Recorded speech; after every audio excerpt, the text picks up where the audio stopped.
یہ طریقہ کار نہیں رہا کہ ان کو بین کیا جائے. لیکن ابھی اگر کوئی دیکھیں لا اینڈ آرڈر کی صورتحال پاکستان کے لیے خصوصی طور پہ بہت ضرورت ہے. ہمارے ایسٹرن بارڈر پہ اٹیک ہو رہے ہیں, ویسٹرن بارڈر پہ بھی, افغانستان میں بھی حالات جو ہے جس طرح کے دیگر ہوئے ہیں اور وہاں بھی معاملات ہیں. تو ان حالات میں میں سمجھتا ہوں ہم سب پارٹیوں کو یہ سوچنا چاہیے کہ پاکستان کے مفاد میں یہ ہے کہ لا اینڈ آرڈر کی صورتحال کو بہتر کیا جائے. اور جب اس وقت جب کہ غزہ میں صلح ہوئی اور تمام مسلمان ملک بھی اس میں شامل تھے غزہ کی صلح کروانے میں, اور وہاں پہ تمام سیز فائر ہوا, وہاں پہ جو ہو رہی تھی دہشت گردی اور سارے جو واقعات ہو رہے تھے جو بڑی جینوسائیڈ ہو رہا تھا, واقعات تھے, ان کو سب نے مل کے مشترکہ طور پہ, جس میں امریکہ کے پریزیڈنٹ ٹرمپ کی بھی بہت بڑی کاوش ہے, مل کے اس کو بند کرایا. تو اس وقت میں ایک طرف تو یہ غزہ کے معاملے پہ ٹی ایل پی نے اگر کوئی وہاں پہ مظاہرہ کیا ہے تو یہ تو وہ ان کالڈ فار ہے نا, کہ وہ حالات تو ساری دنیا تو ایک طرف کوشش کر رہی ہے کہ وہاں جو مسلمانوں کے ساتھ جو دہشت گردی کے واقعات ہو رہے ہیں اور جس طرح وہ اسرائیل کی افواج جو ہے وہ جو ان کو ان کے خلاف ایکشن کر رہے تھے تو وہ چیز رکیں. تو ٹی ایل پی کو بھی اس میں کیونکہ مذہبی جماعت ہے اس کو سپورٹ کرنا چاہیے تاکہ مسلمانوں کے خلاف اس وقت یہ انہوں نے غزہ پہ یہ تحریک چلائی ہے. تو ہمیں سب کو یہ سمجھ نہیں آ رہی کہ اس میں کیا وجوہات ہو سکتی ہیں, لیکن کیونکہ میں کل کیبنٹ میں نہیں تھا اس لیے میں پوری تفصیل سے آپ کو یہ نہیں بتا سکوں گا کہ کیا واقعات ہوئے اور کیوں یہ ایکشن ہوا. اور میں سمجھتا ہوں کہ اگر آپ کوئی اور تفصیل زیادہ بتائیں گے کہ کیبنٹ میں کیا, میں تو آج صبح واپس آیا ہوں. جی سر, وہ اس پہ باقاعدہ جو ہے وہ بریفنگ دی گئی تھی کیبنٹ کو, فیڈرل کیبنٹ کو, جو پنجاب کے ہوم سیکرٹری ہیں, چیف سیکرٹری ہیں آئی جی پنجاب کی جانب سے. میں ندیم قریشی صاحب آپ سے جاؤں گا, 2021 میں بھی ان کو بین کیا گیا تھا. جی آ رہی ہے جی, ان کو 2021 میں بھی بین کیا تھا. اس وقت آپ کی حکومت تھی, خان صاحب وزیر اعظم تھے, ٹی ایل پی کو اس وقت بھی اس طرح کے واقعات ہوئے تھے. آپ کس طرح دیکھتے ہیں؟ کیسر شیخ صاحب کہہ رہے ہیں مذہبی, ویسے یہ پولیٹیکل پارٹی بھی ہے, پولیٹیکل ریلیجس, اور 2024 کے الیکشنز میں بھی انہوں نے پارٹیسپیٹ کیا. کس طرح ہمارا طرز سیاست ہونا چاہیے اور کیسا طرز عمل ہونا چاہیے تاکہ یہ جو کالعدم ہونے کی طرف جو ہے وہ نہ جایا جا سکے؟ یہ ایک ایکسٹریم سٹیپ ہوتا ہے, کیسے بچا جا سکتا ہے؟ ظاہر بات ہے پاکستان تحریک انصاف ایک سیاسی جماعت ہے, آپ لوگ بھی اپوزیشن میں, آپ لوگ بھی احتجاج کرتے ہیں, لیکن وہ ریڈ لائن کیا ہے جس کو کراس نہیں کرنا چاہیے؟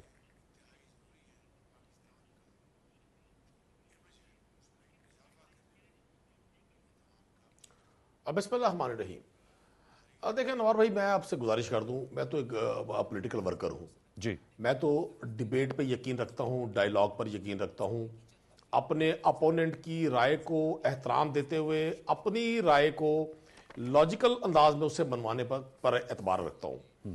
میں نہیں سمجھتا کہ جمہوری ادوار میں سیاسی جماعتوں پر پابندیاں لگا کر ہم وہ خاطر خواہ نتائج حاصل کر سکیں گے جس کا پرچار گورنمنٹ کر رہی ہے. 2021 میں جب تحریک لبیک پر اس وقت یہ صورتحال سچویشن بنی تھی, اس وقت بالکل مختلف حالات تھے. اب کی بار حالات بالکل مختلف ہیں. دیکھنا تو یہ ہے کہ یہ جیسے کیسر احمد شیخ صاحب نے ایک بات کی, بڑا یہ اہم نقطہ ہے کہ یہ پنجاب کے مرکز لاہور میں کیسے اکٹھے ہوئے, کیسے انہوں نے وہاں سے موو کیا, ان کو کیوں نہیں روکا گیا, اور اگر حکومتی ترجمان جو کہہ رہے ہیں جن کے پاس اتنا اسلحہ تھا, پبلکلی ایسی بات نہیں ہے. میں کسی بھی متشدد انداز فکر کو کبھی سپورٹ نہیں کرتا, لیکن دیکھنا یہ ہے کہ ایک پولیٹیکل پارٹی جو 2024 میں, 2018 میں, 2013 میں لوگوں کی بہت بڑی تعداد کا ووٹ لیتی ہے, اور آج پاکستان کا نوجوان اس بات پر بڑا حیران ہے کہ موجودہ حکمران ہر اس سوچ کو, ہر اس فکر کو, خواہ وہ کسی فرد کی ہو یا کوئی اجتماعی ہو, جو حکومت پر کسی طرح سے بھی تنقید کر رہی ہے, حکومت وقت کے کسی کام کی ستائش نہیں کر رہی, چونکہ حکومت وقت کو بڑی تھرسٹ ہے کہ ان کو صرف ستائش چاہیے. جو بھی سوچ, جو بھی فکر, جو بھی آواز ان کے خلاف اٹھتی ہے, یہ اس کو دبانے کے لیے یہ پابندیوں کے زد میں لے آتے ہیں. تحریک انصاف کے ساتھ بھی بڑے ایک سیاسی جرائم کی داستان ہے. یہ تو وقت بدلے گا, مورخ جب یہ لکھے گا اور آنے والا دور میں نوجوان پڑھیں گے, قوم پڑھے گی, تو حیران ہوں گے کہ اپنے اپوننٹ کے خلاف اس طرح کی کاروائیاں بھی ہو سکتی ہیں. میں یہ سمجھتا ہوں تحریک لبیک ہو یا کوئی بھی پولیٹیکل پارٹی ہو,